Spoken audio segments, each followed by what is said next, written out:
We are on the edge of the Blackdown Hills. This area here is called Witness Moor, and it's just next to Hembury Hill Fort and Iron Age Fort, and we'll be wandering over there in a little minute. This particular area is famous for whetstone mining, so they're those very old traditional sharpening stones, and they've been found from here. They've been able to trace it to places such as Australia and Canada, so they have travelled for a long time because the mining here is very old, the first evidence for mining, and great distances. You don't get much further than those two places. Just mind me doing some contortions with the dog lead. And it's absolutely stunning morning. It really is absolutely gorgeous. Willow, come on. Dog's enjoying some new sniffs. What we're going to do, we're going to walk down here, which is quite nice and wide, and then we're going to look for where it will dip down and then up through a couple of the ramparts up to the actual hill fort, the remains of the hill fort itself. But I will just spin round and see. Absolutely gorgeous view today. And if you, I don't know, try right in the distance, that should be Cadbury Castle, one of the hill forts that we talked about and visited a few weeks ago now, back in October. And this is the 1st of December, so time is creeping on this year.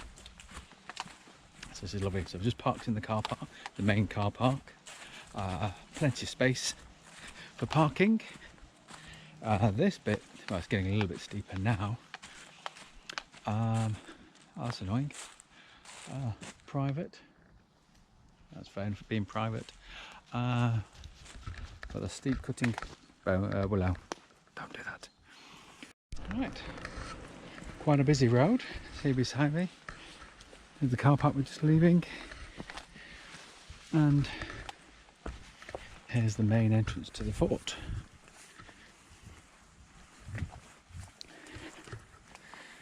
I want to stop briefly to look at the schematic. It's rather muddy underfoot, so whether you'd want to bring, well, looking at this kissing gate, you wouldn't get a wheelchair, you'd struggle to get a pram through there. So yeah, so 3500 BC. First occupiers are there. And so we're starting here, and we're going to walk and get the viewpoint there. So we'll see how we go through the kissing gate. Not sure you're going to pick up on all the depth of the greens. And just some lovely, lovely, lovely moss covered branches on this. Well, all of these are beech trees. It's lovely the way they're just catching the light this morning.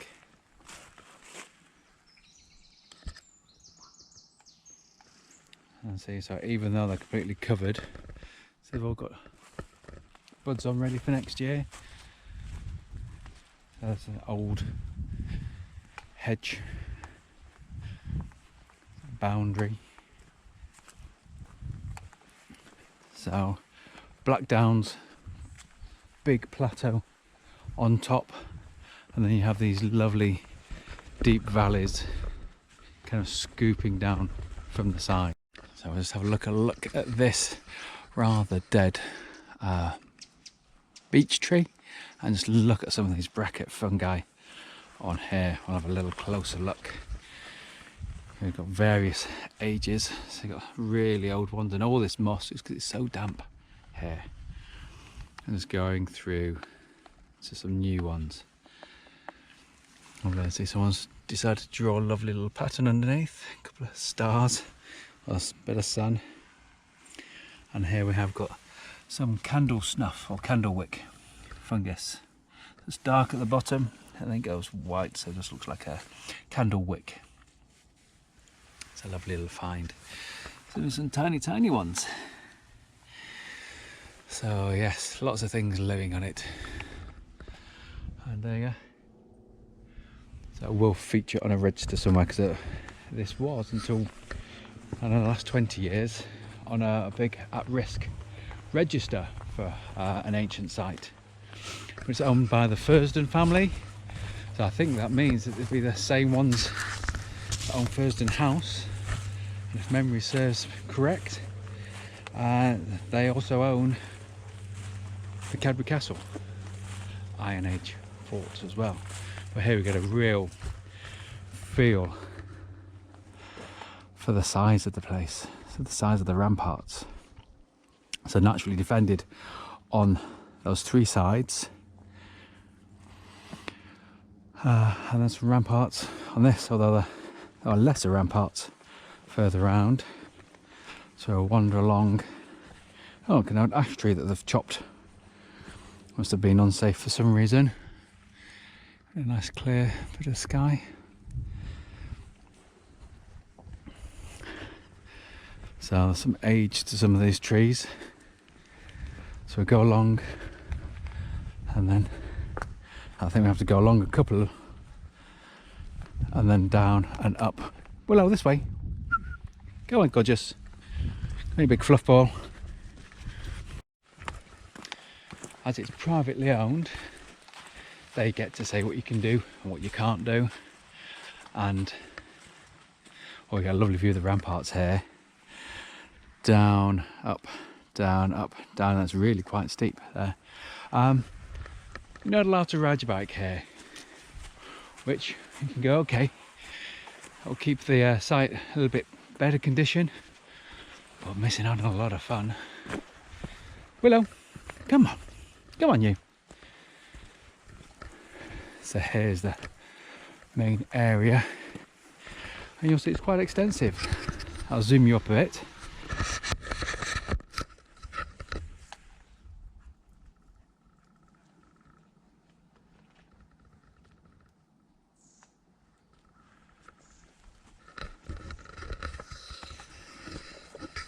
And we'll take a walk over to the far side.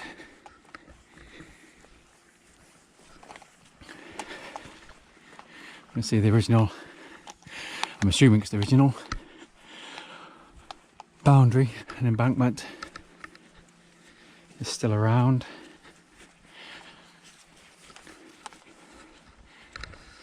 So spin on, just carries on the shape, if you remember. It's wider at this side, just like the hill is. And it narrows, doesn't quite go to a point, but it narrows just to where it starts to fall down and then go over the plain. But we'll be there in just a little minute. It's just at those furthest trees, that's the edge. Near the main front of it. Now this has its own, well, I think it's got several websites. It's had a lot of research done by various institutions over recent years, and it's even appeared on the BBC Radio 4 programme Ramblings with Claire Balding, and that's probably available on, was it BBC Sounds or other things. Now here we have got a lovely view heading over, like I said, from Witness Moor, heading all the way over. There's Cadbury, and then you've got Dartmoor beyond, and then so just more locally you'll have Broadhembury just around the corner. You've got Clumpton just in the distance. You've got the white smoke from the paper recycling place. So I've only driven from there, it's about 7 miles as the crow flies. So head down over to Dartmoor and Exeter. A lot closer you'll have Fennerton. I say you'll have Owlscombe or Liscombe, and then Honiton that way. But this is really picking up the shape of the land with that morning sun casting some shadows. We've got the main road here, follows along just at the bottom and then goes up and down, so you can hear that, some slow traffic. You've got the ramparts. It's a down, up, and then down again. For mornings like today, absolutely stunning. Gentle breeze in the trees. Oh, nice. Zoom out a little. But absolutely gorgeous. Absolutely gorgeous. What a lovely place. Slight wind picking up. There you go. What do you think, Willow? What do you think? What have you got to say? Rubbish. Want some more smells? Came across this tree that's tipped over and see how thin the actual root plate is.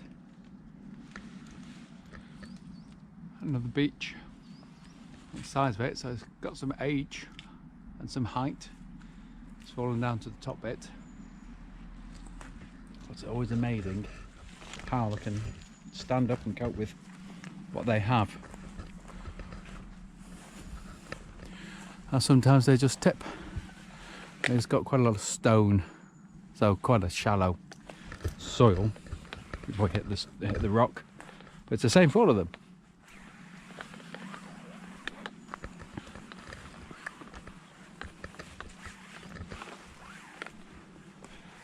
That bird's been having a little peck at the top there. So lots of dead standing wood. It's an amazing resource for birds and then insects, hummingbirds. Great. All part of the cycle. Right. The dog is being very problematic with the lead. Round and round and round. But if we let her off, she'd go. Still working on that bit, aren't we, Willow? Right. Here we go. Another little view of the ramparts. Down and up and down. Over this way.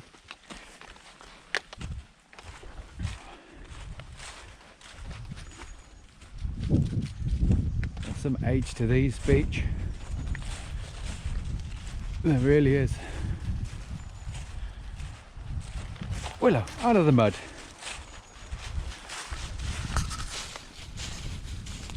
Problem with such a fluffy dog, she takes hours to dry and picks every bit of mud. Oh, there's an autumn sound if ever there was. Leaves. Look forward to the frost and the snow. So, look down there.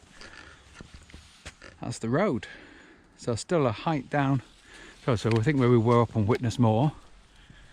You can see the road there. Right, path's getting more interesting this way. So we'll see how we get on.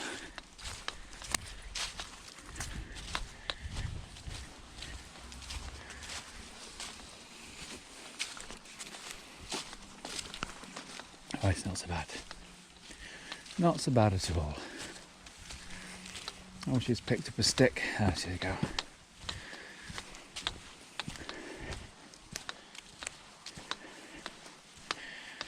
Yes, certainly a lot easier to defend than attack.